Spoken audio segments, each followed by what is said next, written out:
This Saturday, I will be in Plano, Texas for Modern Day Debate Con number 2. Some people pronounce it Plano. They're totally wrong and ridiculous. Trust me, it's Plano. Get your tickets, link in the description. Also, there's a lunch hour that I think you can get into where you could even have lunch with me. It's so amazing, so stunning. Come out and watch me debate. Have a great time. Plano, Texas. I didn't say Plano. Don't worry about that. Donald J. Trump, the 45th president of the United States of America, has officially announced that he will be running for a second term, seeking to be only the second president ever to serve 2 terms, but non-consecutively. He made this announcement in Florida. I actually have a lot of thoughts about this announcement. However, the National Republican Party and a bunch of former Trump acolytes have seemed to have turned on him. So what we're going to do is go over the announcement, go over the implications, and go over who I think will be the Republican nominee as a result of this very early announcement from former President Trump. But before we get into that, this video is in fact sponsored, so we're going to chuck it to the sponsor, then we'll bring it back over here and we'll discuss the whole thing on the other side. Things are getting tough out there. Inflation's at 8.2% and it only appears to be getting worse. What do you do in times like these? Well, it's always good to have somebody in your corner, which is why I recommend you go and visit noblegoldinvestments.com. They have American-based professionals that will be assigned to you individually to help you navigate these tough times. And if you set up a qualifying IRA with Noble Gold Investments this month, you will be gifted a 3-ounce American Virtue silver coin. It's absolutely wonderful. It's beautiful. It's got weight like money should have to it.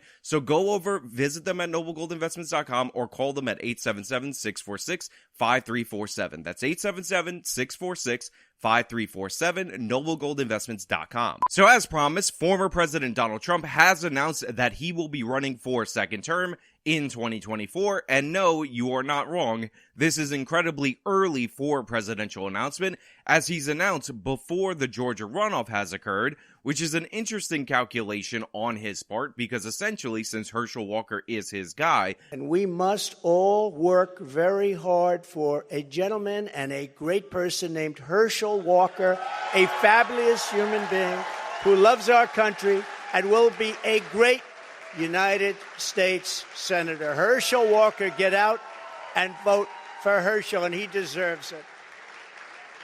He was an incredible athlete. He'll be an even better senator. Get out and vote for Herschel Walker. And now he's in a one-on-one runoff against Raphael Warnock. A lot of people are seeking to blame Trump for the expected loss of Herschel Walker. And because so many Trump candidates actually did lose in their election this go around, you can already see that the knives are coming out from the mainstream Republican Party, and a lot of people see that Ron DeSantis' star is on the rise, so they seek to have DeSantis become the nomination, as it is viewed as a better chance of beating Joe Biden in 2024. However, that remains to be seen. I've actually given thoughts on that in a previous video. Even though I like DeSantis as a governor more than Trump, I don't necessarily think that he's going to be a more successful candidate, largely due to the fact that he has to go through Trump in the primaries, and nobody knows what Donald Trump is going to do in the general election, but the idea that he'll just support the Republican nominee, whoever it is pretty unlikely. But he made his announcement, he was on prompter during his speech, and a lot of people have deemed his speech to be low energy. In order to make America great and glorious again, I am tonight announcing my candidacy for President of the United States.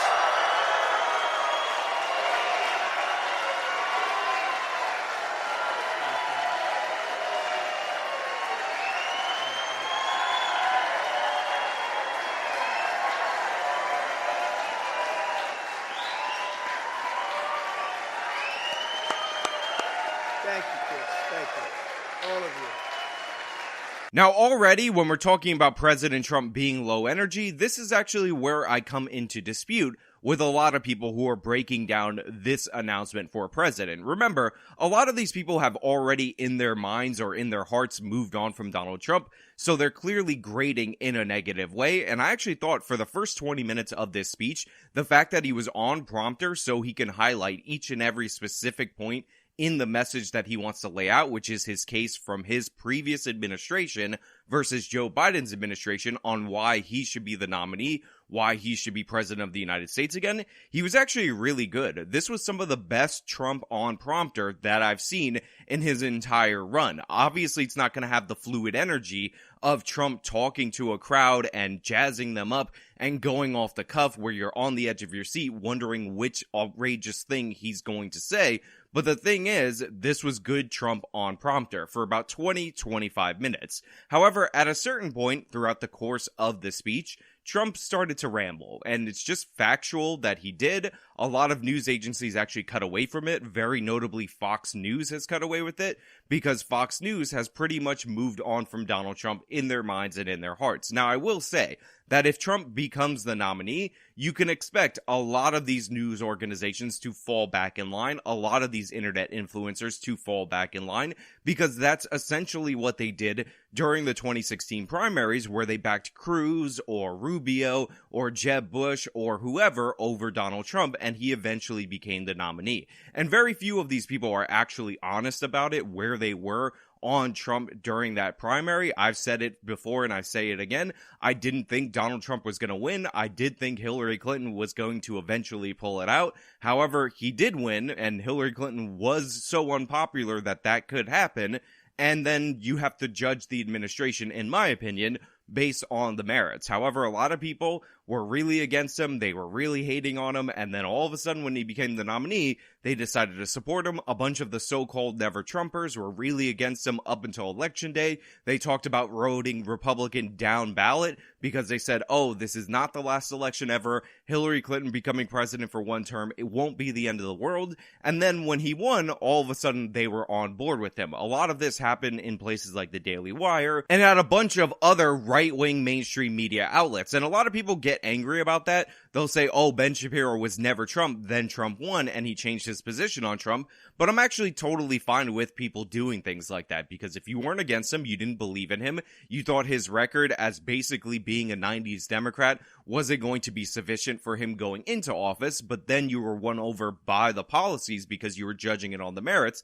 I actually think that's more reasonable than the people who just go die hard one side or the other and just judge it based on how they feel about the person throughout the whole course of their election. But anyway, Trump did his announcement. I think one of the funniest slaps against Trump actually came from the New York Post, which is honestly very savage, where they put on their cover that the Florida man made an announcement, and they had it on page 26 because the New York Post, like a bunch of other outlets, is completely over former President Trump. Now look, I like the New York Post. They are a tabloid. They always do stuff like this, and usually they go for humor more than anything else in their headlines. Obviously, they're right-leaning. They were one of the biggest supporters of President Trump in his 2020 election campaign. They're the ones who got censored for bringing up the Hunter Biden laptop story. They're the ones who were seriously pushing the crime agenda on their pages against Kathy Hochul in the gubernatorial race. And I can laugh at this while simultaneously understanding that clearly they've decided to go in a different direction editorially, and that is likely because they're lining up with Ron DeSantis. And again, this just goes to show you that right now, President Trump is viewed as incredibly weak in the Republican Party because you see person after person stepping up to take shots at him. Now, people have tried to manufacture a fight between Ron DeSantis and President Trump, when in reality, when actuality, it is in fact a one-sided fight where Trump is attacking DeSantis because he believes that Ron DeSantis is his biggest threat, because Ron DeSantis is a legitimate threat, and obviously it is his time in his mind for his political career to run for president, and there's no VP DeSantis or any of that nonsense. Obviously, you wouldn't pick somebody from Florida, a state that you won overwhelmingly, that has basically become a red state, as your VP ticket. You have to pick somebody from the Midwest to kind of balance the ticket. I think we just finished this election, okay? People just need to chill out a little bit on some of this stuff. I mean, seriously, we just ran an election. We have this Georgia runoff coming, which is very important for Republicans to win that Georgia runoff. I mean, I know around the country, Florida was kind of the biggest bright spot. It was not so bright in many other parts of the country. It was a substandard performance given the dynamics that are at play. So hopefully we'll be able to do that. But I think what people like me who've been given the opportunity to continue is, okay, let's do something with that. And the reason why we want historic victory is at the end of the day, we led, we delivered, and we had your back when you needed us. That is why we won big. But as of right now, Ron DeSantis has not entered the fray because it is so early, there's no reason for him to do so. He just won his election a week prior to this Trump announcement, and in a response to the media trying to get at him about Donald Trump, he talked about how we should be focusing on the Herschel Walker Georgia election or something else rather than his presidential prospects, because Ron DeSantis would fall in the category of a more normal presidential candidate, one that announces a year out, not 2 years out like President Trump, and there's no reason for him to enter the fray before he's really even been sworn in for his second term as the Florida governor. He has work to do in the state of Florida. He has to pad his resume, but make no mistake about it, Ron DeSantis should, for his own political career, consider a presidential run because he's done being governor in 2026. There is no VP position. That shouldn't make any sense, and he shouldn't take a VP position from President Trump. And if he waits till 2028, most of the things in his record will be completely irrelevant by that time. So President Trump is the biggest impediment to Ron DeSantis' political success. Let's make that clear. And it makes absolutely no sense for President Trump to pick DeSantis as his VP because he gains nothing from it. And there's no balancing of the ticket. Trump needs to fix some of the holes from his previous campaign. And likely his aides are going to push him to pick a woman from the Midwest or from some kind of energy state. Kristi Noem comes to mind. It likely would have been Carrie Lake if not for her defeat by the cat lady, which, by the way, stunning defeat by the cat lady. But one of the problems that you run into whenever you have most of the votes in an election or a significant portion of the votes in an election cast via mail before the polls turn, before people actually get to see their candidate, is you end up with a result that runs contradictory to the polls. And yes, I am aware of the things that went down in Maricopa County and all those problems, but Republicans need to change their strategy overall and start telling their voters to not vote on election day, because election day isn't this sacred moment. And if your state has early voting or mail-in voting, that they got to get them on board in doing that. When you get into power, then you could change the election laws to make them more normal, what they were previously to the coronavirus pandemic. But up until then, this idea that you're just going to tell all your supporters to vote on election day is a disaster waiting to happen. It's a loser strategy, and it's going to continually cost Republicans elections. You have to do an all-out assault based on the rules that are available in each and every state. Not competing in the mail-in harvesting, not competing in early voting is not an option. And again, it's sad because you have election month and a lot of this stuff hinges on October surprises, and we saw Fetterman and in Katie Hobbs' election essentially win based on the fact that most people voted before they saw the debate in the Fetterman case or before they saw Katie Hobbs absolutely outright refuse the debate. Now, a lot of people think that the race is going to be between Trump and DeSantis, but here's the thing. American politics rarely shakes out the way that you think. A lot of people thought, based on 2016, that Bernie Sanders would be going one-on-one with the establishment Democrat, but in reality, Bernie Sanders' strategy, which was ridiculously stupid and awful, required a bunch of candidates to be in the race so that he could get a plurality and somehow take the presidential election at the convention, which is incredibly stupid. That relies on people behaving in a way that they don't typically behave, considering that candidates often consolidate around a single candidate when their prospects for winning dry up. That didn't make any sense at all, but that was Bernie Sanders' crazy move, and a lot of people thought that Bernie was going to be stronger going into 2020 than he actually was. A lot of people thought 2012 was going to be Mitt Romney versus the surging insurgent Chris Christie, but Chris Christie decided not to run, effectively ending his political career because his time ran out by the time he went to go and run in 2016, and 2016 was a whole mess of a primary where Donald Trump basically one by one punched Jeb Bush and the rest of these people off the stage until he was the eventual nominee. And in the Republican primary, you saw situations where Ted Cruz would stay in the race because he was the number 2, but then you had the governor of Ohio who hated Ted Cruz, John Kasich, and he would stick around, and essentially that split allowed Trump to get the nomination because the Republicans refused to consolidate in the same way that the Democrats did, due to the fact that everybody kind of hated everybody to a certain degree, and they didn't want to rally behind a single candidate, and I don't even know if that would have been effective for them to do in the first place. So the idea that it's just going to be Trump and DeSantis and some ancillary people, I actually don't think is the case. I actually think there's a huge problem now that I've looked at the field between Trump and DeSantis. Because the Republican primary is actually not a split delegate kind of situation. Like in 2016, you could essentially win 30% of the vote in state after state after state and capture 100% of the delegates because it's more laid out like a winner-take-all kind of primary. So I could see a situation where Trump and DeSantis are both on the stage because it's their political future on the line. They're fighting over the same block of voters because there's a huge amount of crossover between the two. And then all of a sudden, you see candidates emerge that are able to take the nomination, running up the lane, which is the establishment lane. And if you don't think those voters are still in the Republican Party, you're crazy, in order to secure themselves the place as the Republican nominee. And we already know that Mike Pence is mulling over a presidential run. I think Mike Pence is too politically toxic in order to make that presidential run. However, I do think Pence is going to run for president as a way to attack somebody like Donald Trump, specifically Donald Trump, and try to knock him out of the field by throwing as much dirt at the man as he possibly can as somebody who was his vice president the whole entire time. So while I think Pence essentially has no chance at the nomination, he might actually be on a kamikaze mission against Trump in order to lower his numbers enough for another candidate to emerge and take the guy out. And by the way, if you don't think that the news agencies won't put Pence on the stage against President Trump, regardless of his polling numbers, you're not paying attention, because clearly there's a shift, there's a pivot from Fox News, from a bunch of these organizations away from Trump, and they would be happy to have President Trump as comfortable as humanly possible during the course of the primary debates.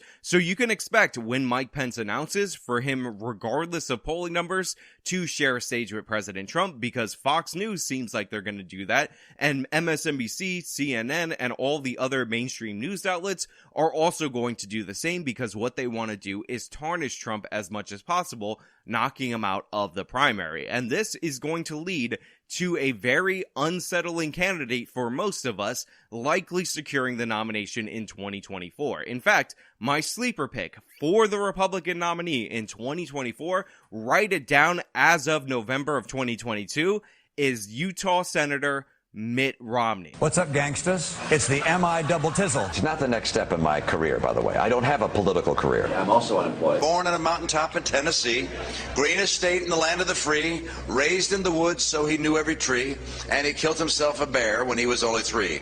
Davy Crockett. I'm learning to say y'all, and I like grits, and strange things are happening to me. That was horrible.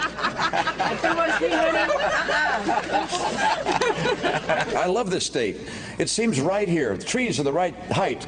The streets are just right. I know what it's like to worry whether you're going to get fired. There were a couple of times I wondered whether I was going to get a pink slip. I like being able to fire people who provide services to. Now you might say, no way, you might be shocked, but hear me now and quote me later.